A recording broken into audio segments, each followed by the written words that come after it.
প্রতি ডজন কলা 24 টাকায় ক্রয় করে প্রতি কুড়ি কি দরে বিক্রয় করলে 25% লাভ হবে? প্রতি ডজন মানে 12টি কলা 24 টাকায় ক্রয় করে প্রতি কুড়ি মানে 20টি কি দরে বিক্রয় করলে 25% লাভ হবে, অর্থাৎ 100 টাকায় 25 টাকা লাভ হবে। তাহলে অঙ্কটি আমরা এভাবে করতে পারি। আমরা জানি 1 ডজন সমান 12টি, 1 ডজন সমান 12টি ও 1 কুড়ি সমান 20টি। তাহলে প্রথমে আমাদের লিখতে হবে যে 12টি কলার ক্রয় মূল্য 24 টাকা। 12টি কলার ক্রয় মূল্য 24 টাকা।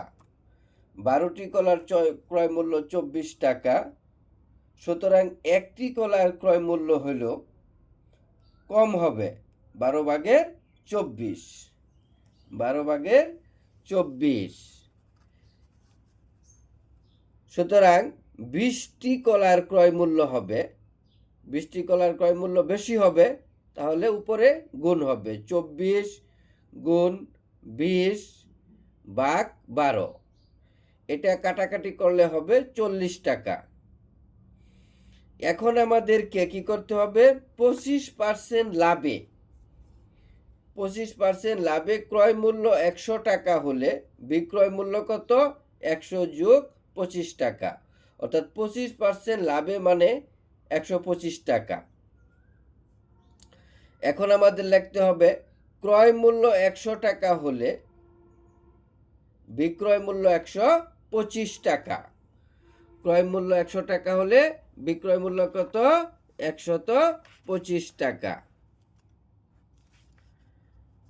এখন 1 টাকা হলে বিক্রয় মূল্য হবে কম, 100/25। আবার এখানে আমরা আগে পেয়েছিলাম কত? ক্রয় মূল্য 40 টাকা। এখন লিখবো যে 40 টাকা হলে বিক্রয় মূল্য হবে কত?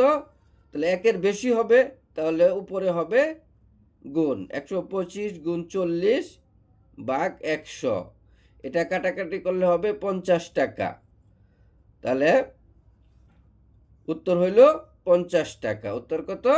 50 টাকা।